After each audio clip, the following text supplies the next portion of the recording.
elle sait décidément comment attirer la sympathie du public.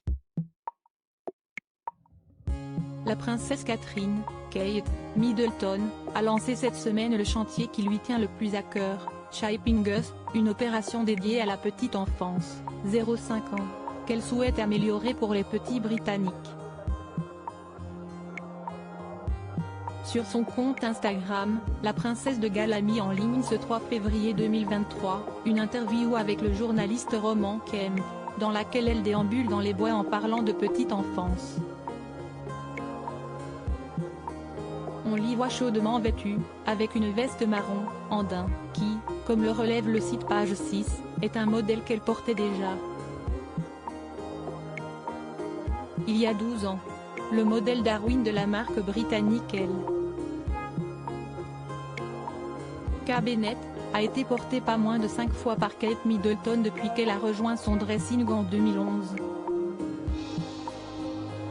Une preuve, s'il en fallait une, que la mère de George, Charlotte et Louis fait très attention à ne pas paraître déconnectée de la réalité de ces sujets.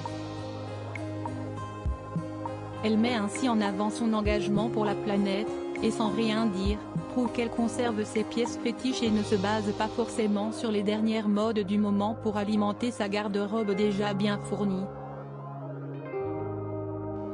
Et si cela ne suffisait pas, Kate Middleton démontre aussi, avec cette veste confortable, qu'elle n'a pas changé de taille depuis 12 ans, et 3 grossesses.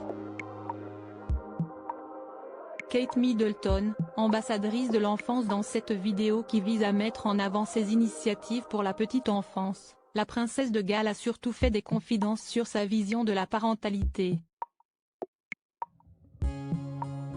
L'occasion pour elle de mettre en avant un sujet qui lui tient particulièrement à cœur, à savoir la santé mentale, en s'exprimant sur la façon dont les expériences vécues dans la petite enfance peuvent impacter considérablement chaque personne à l'âge adulte. Questionnée par le présentateur télé sur le coût de la vie, qui peut rendre très difficile le fait d'élever un enfant, Kate Middleton a assuré être tout à fait consciente de cette réalité qui touche de nombreux foyers. Absolument. Et c'est là le problème.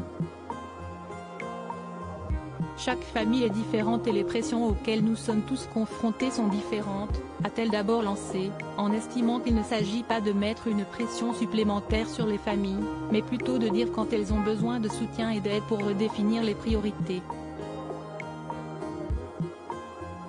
Crédit Photo, agence.